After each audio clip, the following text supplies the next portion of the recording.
Meus amigos, em primeiro lugar, o meu profundo agradecimento pelo acolhimento que registro aqui nessa noite, onde me sinto perfeitamente integrado à casa e aos trabalhos. Isso se deve, naturalmente, à preparação que as correntes espirituais da casa já preparam aqui o ambiente para nos receber e, naturalmente, o acolhimento por parte de vocês também. Bom, esse agradecimento, como a dona Lucília falou, ele tem razão de ser em função do retorno, né? Depois de alguns anos, mais de uma década, em que eu já estive fazendo palestras aqui e que hoje retorno. Eu tenho um amigo de doutrina que diz o seguinte, que numa reunião desse tipo, entre todos os encarnados e desencarnados que estejam presentes, quem faz uso da palavra provavelmente é o espírito mais endividado aqui presente. Por isso que tem que vir, tem que falar. Então, como eu concordo com esse meu amigo, eu redobro o meu agradecimento pela oportunidade de poder resgatar alguma coisa de um passado delituoso, com certeza. Muito bem. Meus amigos, o tema é simples e é muito conhecido de todos. E, na verdade, não vou trazer nenhuma novidade. Vamos simplesmente fazer reflexões a respeito. Não é? Existe uma palavrinha quase que mágica nesse nosso planeta aqui. Felicidade. Então, se nós perguntarmos a cada um, não é, se você quer ser feliz, não precisa nem responder. Eu respondo e tenho certeza que eu vou acertar. Todos nós queremos. E se sairmos aí fora e perguntarmos às pessoas, todos vão responder da mesma forma. Todos querem ser felizes. Então, felicidade, essa palavrinha, que é o nosso tema, ela é o anseio de todos nós. Não é? Muito bem. Agora, se nós mudarmos a pergunta, o que é felicidade para você?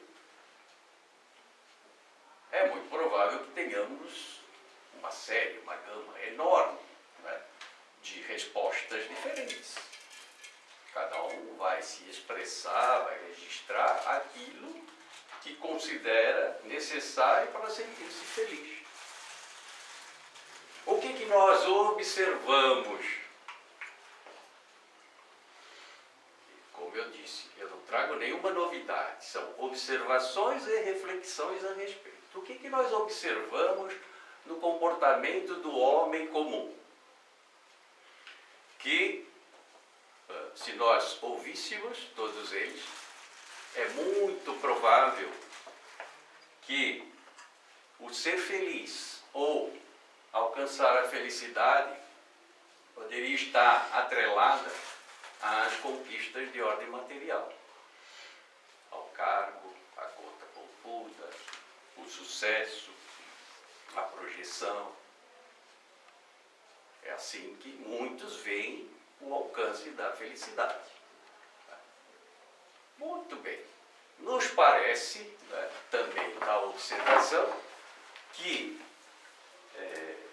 essa forma de interpretar e querer alcançar a felicidade nos parece furada, inadequada. Por quê? Porque nós conhecemos ou observamos pessoas com muitos recursos, pessoas de sucesso, de projeção, pessoas em altos cargos, pessoas com muitos bens e que não são felizes. São muitas as situações onde identificamos exatamente isso. Então, nós temos que descartar, né, essa busca pelas conquistas materiais como o alvo a ser alcançado para sermos felizes. Então, o conceito de felicidade, que para nós nesse momento começa a se distanciar das conquistas materiais, ele tem que representar uma outra situação. Ele tem que estar compatível com o sentir, com o sentimento, com o estado de espírito, independentemente do que me cerca, independentemente do que acontece à minha volta. Então, esse conceito de felicidade, ele só pode ser captado, vamos dizer assim, trazido aqui para a nossa intimidade, na medida que nós desenvolvemos a nossa visão espiritualizada da vida. Na medida que identificamos um processo que a doutrina espírita nos explica em detalhes, né? De onde viemos, quem somos, por que estamos aqui, para onde vamos, dentro de leis naturais que regem esse mecanismo. Leis naturais são as leis divinas. Então, elas são sábias, são justas e nos conduzem, dando diretrizes, dando limitações, orientando, e cada um com a sua liberdade de ação, livre-arbítrio, evidentemente. Então, a felicidade, ela é diretamente proporcional ao nosso alcance, ao nosso entendimento de um processo, de um mecanismo no qual nós todos estamos inseridos e que nos conduz a um estado de espírito que me faz sentir feliz, independentemente do que esteja ocorrendo. Opa, isso nos parece um pouquinho difícil, não é? Mas vamos lá. Vamos dar continuidade assim, a algumas situações que nós identificamos aí no nosso dia a dia. Nós ficamos felizes quando os nossos filhos nascem, quando eles se realizam de alguma forma. Nós ficamos felizes quando adquirimos a nossa casa própria com muita propriedade, por que não, né? É um direito buscarmos o nosso conforto, o abrigo da nossa família. Então nós temos diversas situações ligadas a ações do mundo material que nos fazem felizes também. Tá? Muito bem. Então, eu só queria contar uma história fictícia, evidentemente, bem rapidinha, para mostrar como que as pessoas reagem a situações onde ela possa registrar alegrias ou tristezas, sentir-se feliz ou infortunado. A história é a seguinte: uma família, casal, muitos filhos, o mais velho com 18 anos, uma vida rural, atividades do plantio, do cultivo, criação de animais, e os únicos que trabalhavam no cultivo e cuidando dos animais era o pai e um filho mais velho de 18 anos.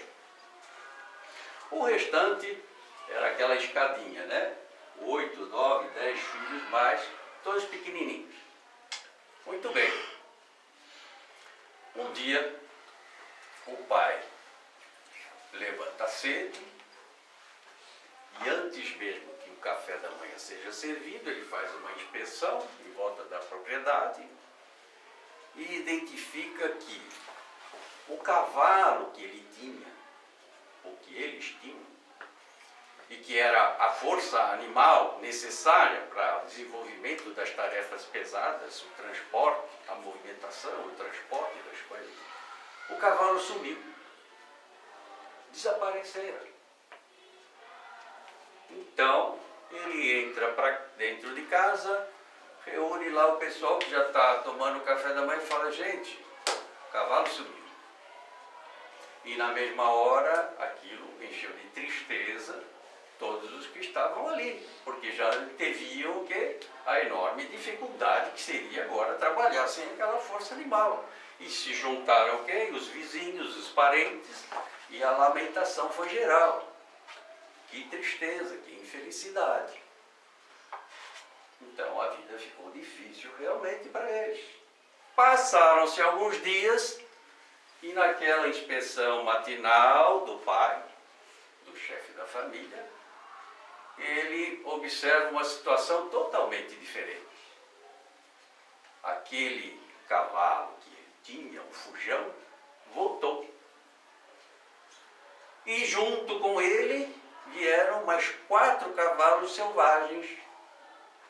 E ele entra para dentro de casa e dá a notícia e todo mundo fica alegre, feliz, satisfeito. Não tinha um, ficaram com nenhum. Agora tem 5 cavalos. Todos anteviam o quê? A enorme possibilidade de agilizar e de trabalhar, de produzir muito mais, transportar muito mais. Muito bem. Só que aqueles 4 cavalinhos selvagens precisavam ser domesticados para o trabalho. Coube a tarefa a quem? Ao filho mais velho. E lá está ele, subiu nos cavalinhos. E tomou um tombo e quebrou a perna. Que tristeza, que infelicidade, que infortúnio. Parentes, vizinhos, todos correram para lá. Pô, mas que coisa, como é que pode isso? E lá está o rapaz, então, em repouso, dentro de casa, imobilizado, e o pai tentando se virar sozinho no trabalho. Muita dificuldade. Quando ele está lá, sozinho dentro de casa, pernão estendido lá para cima, sem poder fazer nada, ele escuta que alguém está batendo no portão. E era um portador. Correio. Trazia uma carta. E ele então pega a carta e vê que ela é endereçada para ele. Lê a carta e ele está sendo convocado porque o país acabou de entrar em guerra.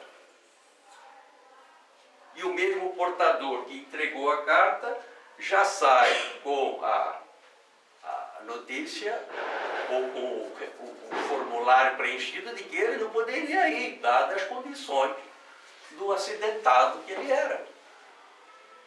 Ou seja, com um pouquinho de imaginação, essa história ela pode ir muito longe, mostrando que de fatos corriqueiros nós podemos nos sentir felizes, infelizes, e nem mesmo percebemos que muitas das vezes em que alguns acontecimentos nos, entre aspas, prejudicam, nos sentimos atingidos, né? Nem percebemos que muitos desses acontecimentos são exatamente o que impulsionam situações que vão nos deixar satisfeitos e felizes.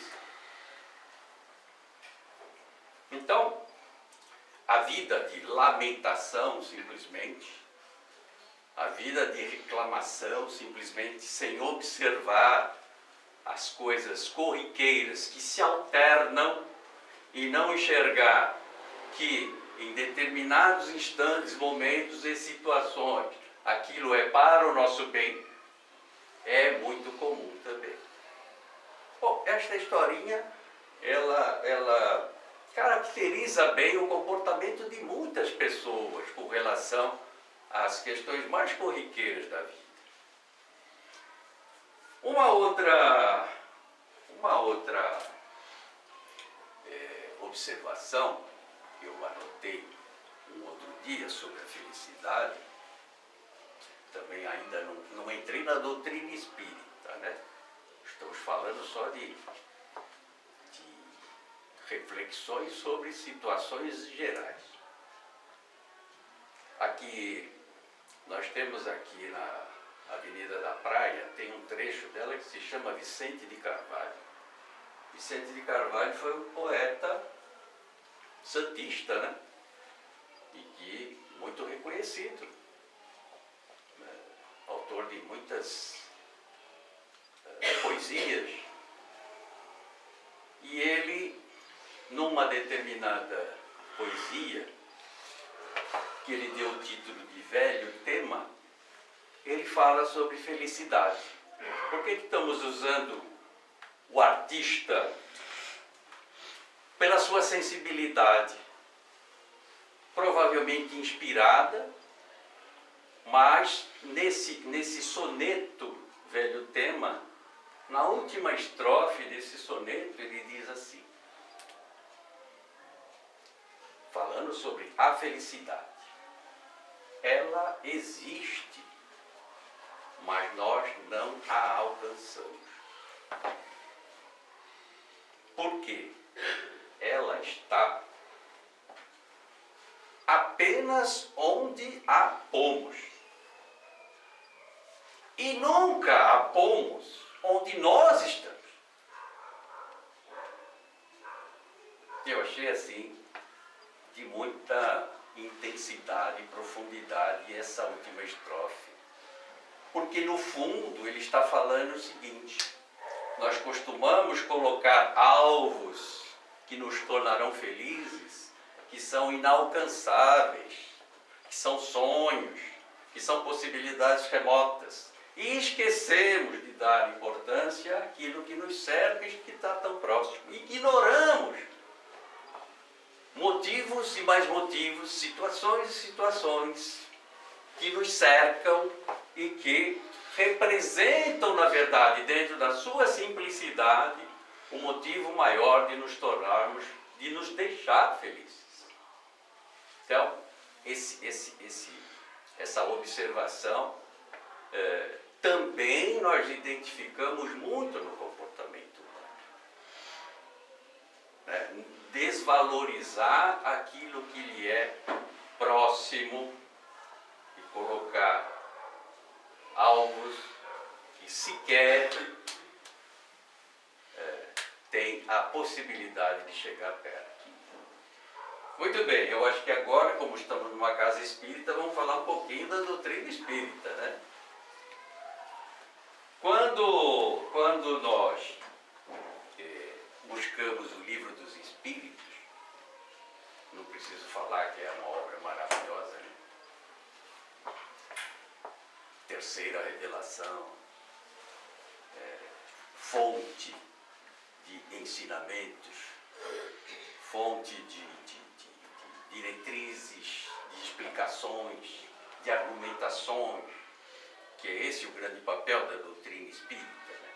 Ela não impõe nada a ninguém, ela explica, ela mostra, né? Traga para cá, para dentro quem quiser. É assim. E é assim que tem que ser.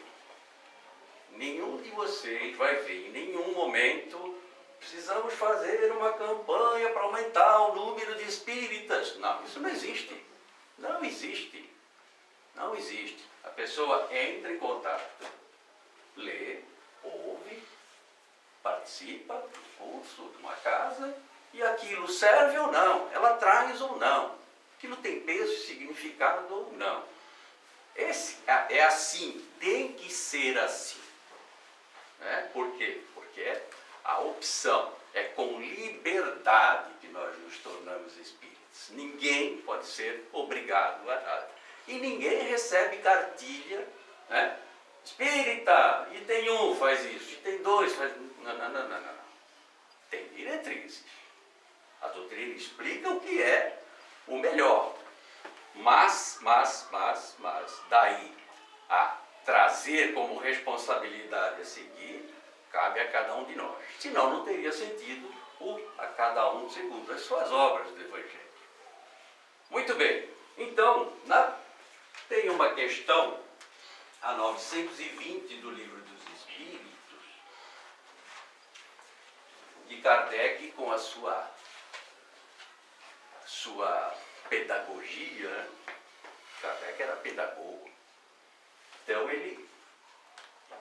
o papel dele de codificador da doutrina é importantíssimo, porque as perguntas eram elaboradas por ele.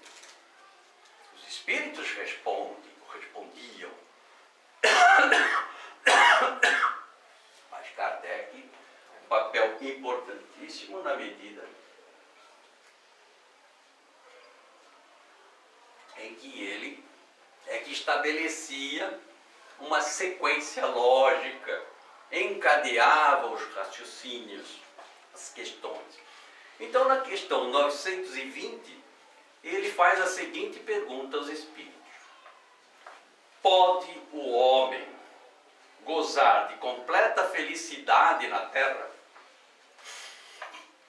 Resposta dos espíritos: não, taxativo.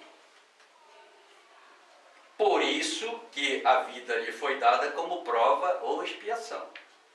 Dele, porém, depende, do homem depende, a suavização de seus males e o ser tão feliz quanto possível na Terra. Ou seja, os espíritos nos dizem o seguinte: a felicidade, não aquela efêmera do alcance material de algo, mas aquele estado de felicidade aqui nesse planeta Terra, a resposta é: não a alcançaremos. E isso é tão evidente que, supondo que nós estamos num grupo de pessoas que se sentem muito bem, que têm a família constituída, que estão com saúde, que estão em equilíbrio, que estão em harmonia, e nada aparentemente está afetando a sua caminhada. Mas esse planeta, ele tem características que nos assustam. Quantos milhões de criaturas passam fome? Quantos milhões de criaturas afetadas pela guerra? Então, ao juntarmos essas informações e vermos o nosso irmão de caminhada, em situação de miséria, de pobreza, sem atendimento médico, sem a mínima condição sanitária, isso por si só já bastaria para não me sentir feliz. Então nós convivemos com uma situação que se coaduna com a resposta dos espíritos. É muito difícil sentir-se feliz aqui na Terra. Muito bem. Quando nós buscamos o Evangelho segundo o Espiritismo, no capítulo 5, Bem-aventurados os Espíritos, o item 20 tem um subtítulo assim: a felicidade não é deste mundo. Essa frase, ela está no Velho Testamento. Ela é atribuída ao rei Salomão, sábio. E quando ele fala que a felicidade não está nesse mundo, nos parece que ele lança uma enorme interrogação para nós. Se não está nesse mundo, onde é que está? Em que mundo está? Então vejam a importância de... O espírita não pode ser simplesmente porque tem simpatia pelas ideias, por aquilo que a doutrina nos ensina como temas principais: reencarnação, livre-arbítrio, pluralidade das existências. ele tem que buscar mais informações, mesmo porque ele pode ser solicitado, e ao ser solicitado, acho que torna-se uma obrigação esclarecer as pessoas. Vai? Então, se a felicidade não é deste mundo, de que mundo será?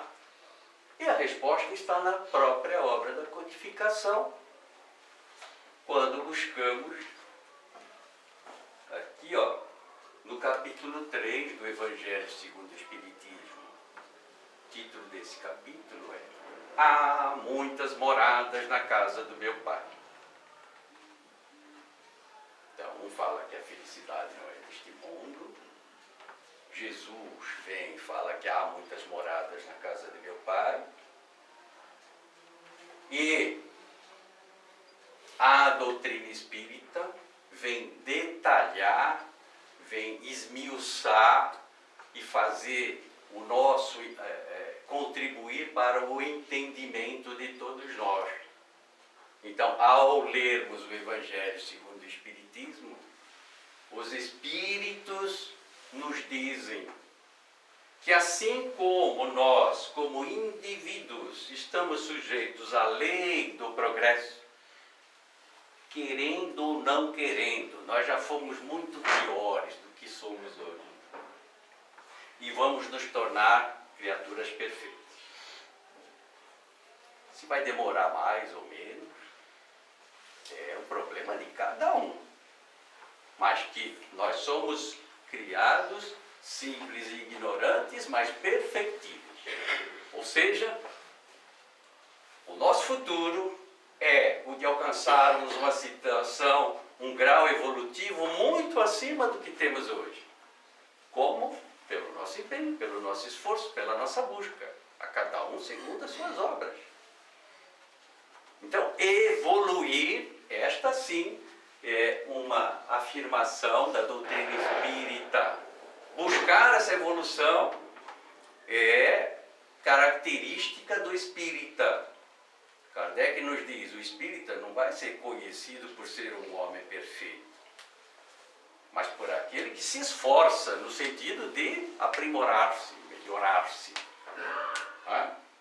Então nós estamos num estágio muito condizente com esse planeta Terra, que é um planeta de provas e expiações. Expiações porque temos saldos negativos do nosso passado, e é preciso expiar. E provas. Por que provas? As provas que muitos de nós, ao recebê-las, reclamamos e vemos somente a dificuldade, as provas, na verdade, elas são necessárias no sentido de que possamos aprender. Ninguém aprende de ouvir falar, nós aprendemos exercitando, e as provas têm exatamente essa característica. Não é? Mas, se o planeta Terra, então, é um planeta de provas e expiações, nesse mesmo capítulo Há muitas moradas na casa de meu Pai, os Espíritos explicam que existem mundos inferiores à Terra, que são os mundos primitivos. Existem mundos mais avançadinhos que a Terra. O próximo passo é o mundo de regeneração. Depois do mundo de regeneração, os mundos ditos felizes. E depois dos mundos felizes, os mundos celestes ou divinos. Muito bem. O que nós conhecemos? Se nós pesquisarmos a história, a Terra como planeta teve um período lá de pré-histórico. Aquilo é um mundo primitivo. Foi um estágio que esse planeta já teve. Os espíritos, desde a codificação, eles vêm anunciando que os tempos são chegados para a transformação. Que transformação? A passagem do nosso planeta de provas e expiações para um planeta de regeneração, que segundo os espíritos, nós estamos nesse processo já. Para sair de uma caracterização atual para um mundo de regeneração, que representa o quê? Uma sociedade estabelecida e embasada num comportamento moral mais avançado, mais elevado que o atual. E se for necessário que alguns espíritos não mais reencarnem aqui, o processo será esse. Isso está no Evangelho segundo o Espiritismo. Bom, os mundos felizes e os celestiais, então, são situações muito além. Eu vou ler para vocês aqui um trechinho do que seriam, já que nós estamos falando de felicidade, já que nós conhecemos e sabemos as características do meio que nós habitamos, que é a Terra, provas e expiações. Vou ler aqui, bem resumidamente, o que são os mundos felizes, que nos aguarda lá na frente, né? Dentro do processo de crescermos, evoluirmos, progredirmos espiritualmente. Mundos felizes, onde o bem supera em muito a ignorância. Nestes mundos, a felicidade dos espíritos encarnados supera em tudo o que compreendemos a respeito dela. A ciência e a tecnologia atingem patamares que são inimagináveis para nós. Não se convive com doenças, com mortes prematuras, com guerras, com pestes, com fome e tudo que seja fruto do egoísmo e do orgulho. Deve ser um lugar bom, né? Nos parece que seria muito bom. Então, vai ficar muito mais fácil esse estado de felicidade nesse meio, né? Quando chegarmos a esse processo. Bom, mas nós não estamos longe de chegarmos nos mundos felizes. Então nós temos que conviver e administrar essa situação atual. Nessa situação atual, e aí vai um pouco mais da nossa observação, nós temos pessoas, espíritos, que aqui reencarnam como missionários. Se olharmos, se atentarmos para a trajetória desses espíritos, nós vamos ver o seguinte: eles trazem consigo esse estado de felicidade. Não precisariam mais reencarnar aqui como prova, como expiação, não. Né? Como nós reencarnamos. Eles vêm como missionários. Vêm por amor, simplesmente. Então eles estão num grau evolutivo muito acima de nós. Chegam aqui humildes e dedicam toda a sua trajetória, toda a sua caminhada por aqui, exercendo o quê? Dedicando-se a quê? À caridade. Então, com Gandhi foi assim, com Madre Teresa de Calcutá foi assim, com Irmã Dulce foi assim, com Alberto Schweitzer foi assim, com o Chico Xavier foi assim. E o Chico, por estar tão próximo, né, de nós e ainda tão recente, fica mais fácil dá-lo como exemplo, considerando que ele não teve nenhuma facilidade na sua encarnação. Tinha problemas sérios de saúde, não admitia, vivia da forma mais humilde, não tirava um tostão dos proveitos da sua psicografia. Então, a alegria estava sempre presente. Onde quer que fosse, lá estava ele, com aquele sorriso e com a atenção voltada para os mais necessitados.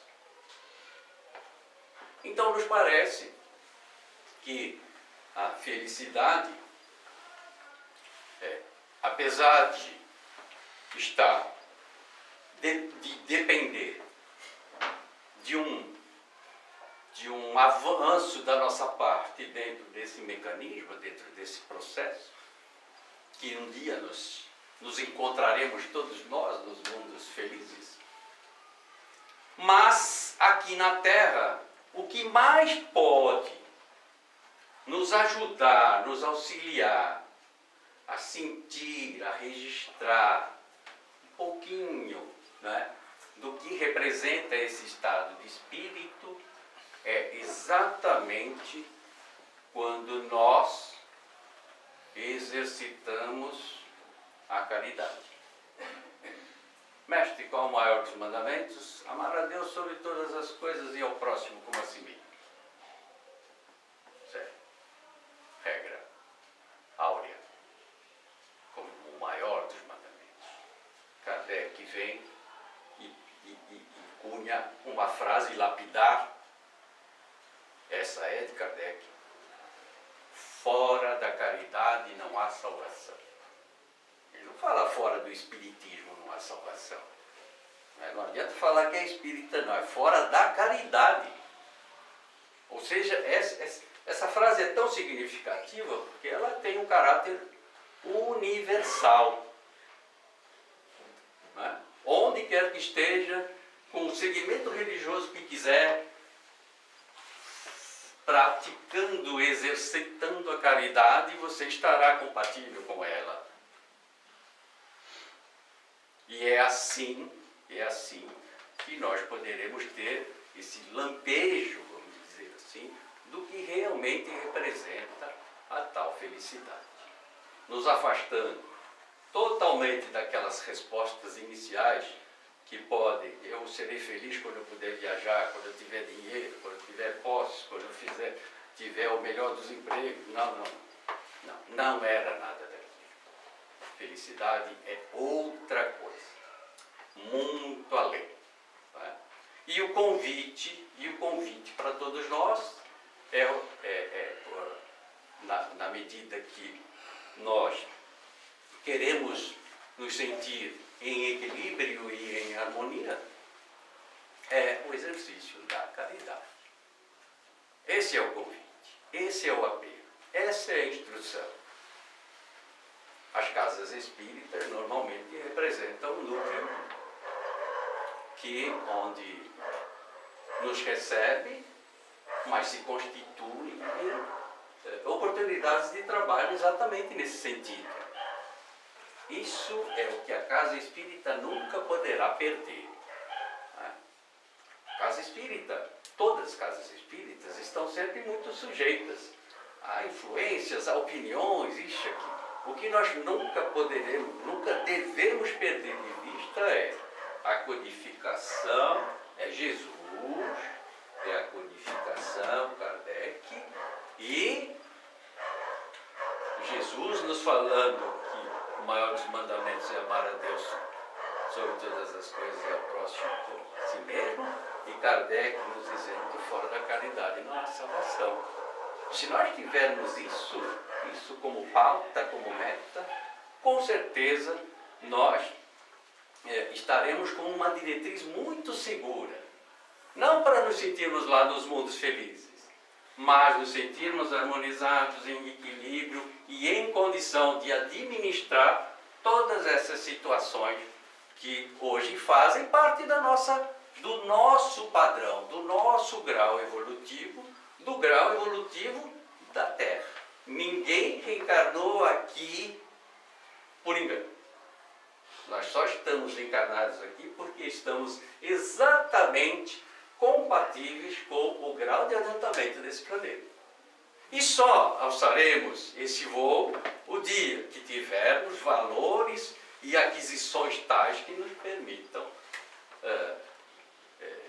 viver, encarnar em planetas nessa posição, né? Como os espíritos nos ensinam. Por aí. Gente, novamente eu agradeço por esses minutos de muita paz, de muita serenidade.